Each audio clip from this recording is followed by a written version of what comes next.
Hi guys, and welcome to the more full review of the Tribes of Midgard. And if you have seen my initial hands-on review, first off, I just want to say I still stand by everything I said in that video, and everything in that video is still relatively accurate. Now, let's get into the full-on review. First off, first question answered, is it fun? Yes, this game is still fun. It is a lot of fun. It's hella fun. It's heck of fun. It's fun. I find it's not even a grind. I mean, there is a grind in the sense of, video game grinding, but I find that the grind is enjoyable.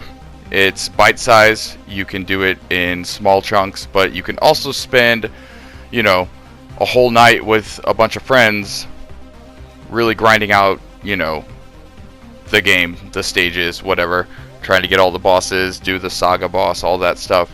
That said, the game is definitely aimed at having friends and having 10 people to play with on one map. So, if you don't have 10 people to play with at the same time that are fun and friendly and communicate and play together, then you won't have the best time. It's definitely catered towards the full roster, 10 people on a map playing, and that works the best if everybody is in communication with each other. My first experience with the game was in solo, and solo feels almost impossible. Co-op is fun when you're just two people playing. That's fun. It's challenging. It's doable, but it still feels a little impossible. And then hopping into just the random matchmaking, my first couple experiences were amazing because I think the first couple days you jumped in, everybody was doing everything. You'd go out, you would grind for your resources and XP, you'd come back and try to upgrade something, and everything would be upgraded. The walls would be started and finished, the quarry, the farm, everything would be going or done. And it felt like you could just play and run around and do everything without worrying about it. Go kill, the giant and everything.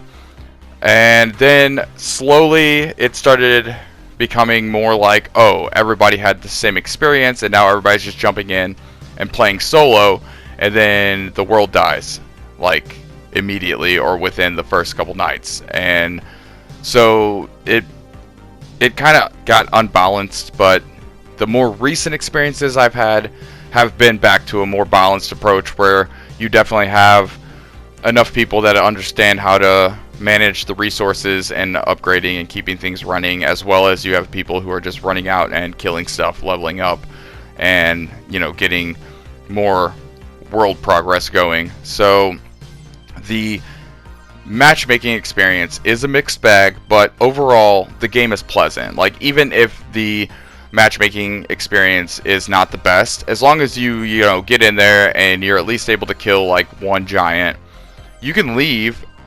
Once you've killed the giant one time, you can leave anytime you want and get rewards for that world. If you stay until it dies, you don't get any golden horns or any of the rewards. So there's a balance there. But if you just want to grind it out, it's easy to do. You can do it in chunks of just hop in, matchmaking, get through a couple, giants or just one, hop out and do it again.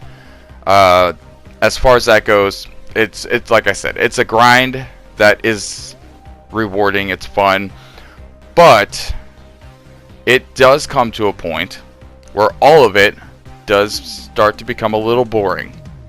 A lot of games suffer from that, a lot of new games suffer from that. And this is a new game. It has plenty of opportunity and potential to be upgraded and shifted. It seems to have the saga system in place to where it implies that the overall theme and story and bosses will change over time in seasons or sagas. So that's cool, and again, that's potential. So we'll see where it goes. It always depends on the community. The community seems to be taking to it very well.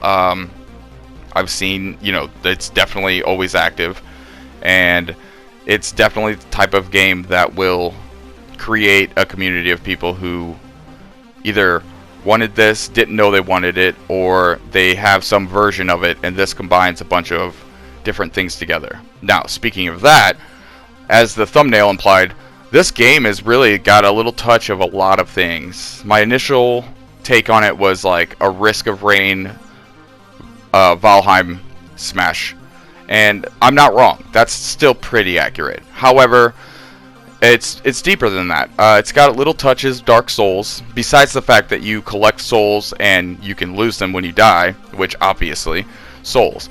But like the combat and the like, again, it's arcadey. It's not as in depth as a Dark Souls, but it has elements of it. And if you've played Dark Souls and you get the basics of that style of gameplay or that combat style, like, you're gonna get this. It's not hard.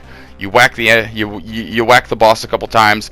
He's about to do a move, you roll out of the way, then you go back to whacking him until he dies. And that's, you know, that's how that goes most of the time. And depending on how leveled up you've gotten, what weapons you have and all that, you might have some cool powers, you might have a really cool attack and all this, but essentially, whack, whack, whack, roll out of the way, whack, whack, whack. And, you know, there's nothing wrong with that. It works, and that's why it's still a thing. So you got touches of Valheim, you've got touches of Dark Souls, you got a little bit of Fortnite in there, because you can just build, like, it. I mean, it directly reminds me of Fortnite when you go into the build mode. You've got little touches of Diablo. The whole thing is sort of an isometric dungeon, and it's randomly generated overall, so, you know, it has elements of, like, so many different little games, and it mashes together really well. And although I have not played it as much since I started, that's not because the game is inherently bad. This game, again, is fun. The price point that it started out with for being a brand new game is perfect. It's a great $20 online multiplayer, you know, buddy game.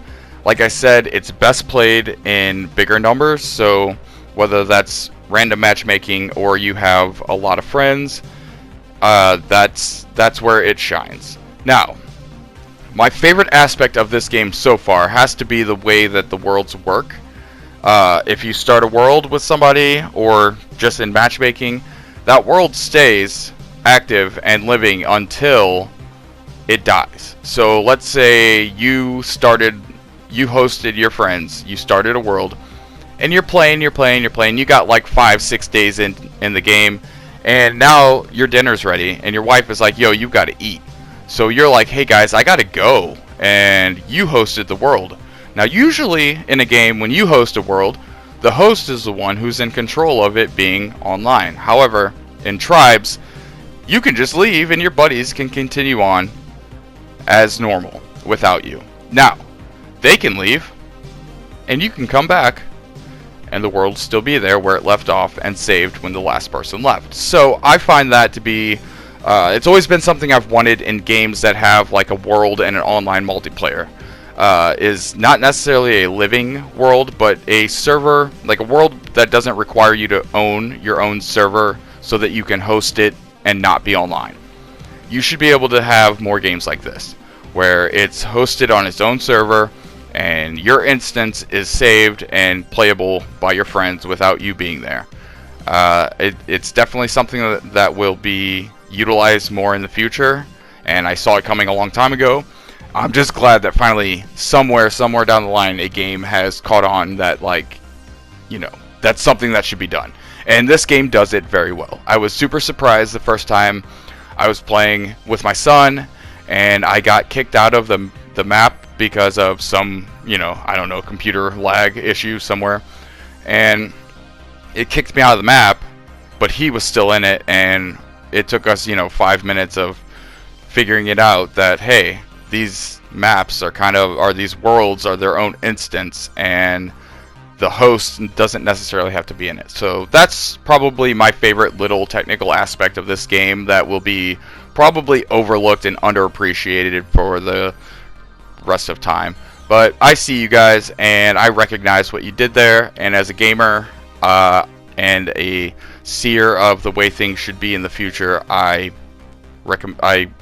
commend you guys. Good job. So my take on Tribes of Midgard is it is a niche game. It is widely accessible. Anybody could pick it up and play it and have fun. It is a community-based game. You need to have a couple of friends to really enjoy it. If you're a solo player, you're going to have to really be into the grind of just the grind.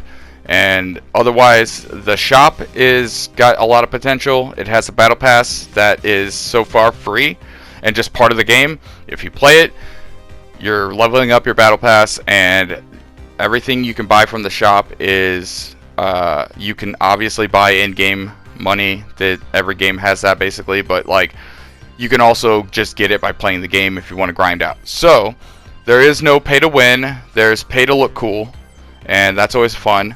And then the like upgrades to some of your things you can craft in the game, like a level 3 axe or a level 3 bow of some certain type. Those recipes will have to be bought in the shop when they show up in the shop, and those are bought with the golden horns, which you earn by playing the game. So if you save your golden horns and you happen to use, like I use the Raider Axe a lot, and I had to wait until the Raider Axe 3 showed up in the shop, and also I had enough horns to buy it. If you don't have enough horns to buy it, stuff that's usually in there is in there for like a day, and you can grind out as many horns as you need to get in a day for sure. But otherwise, that's my take on the game. It's a good game. It's fun. Play it with your friends. Play it as a group. There's not much more to say about it. It's not amazing. It's not game changing. It has some elements that are going to become more popular in other games in the future, I believe. And other than that, it's just a great mashup of a bunch of little game mechanics, and it blends well together. And again, it is fun.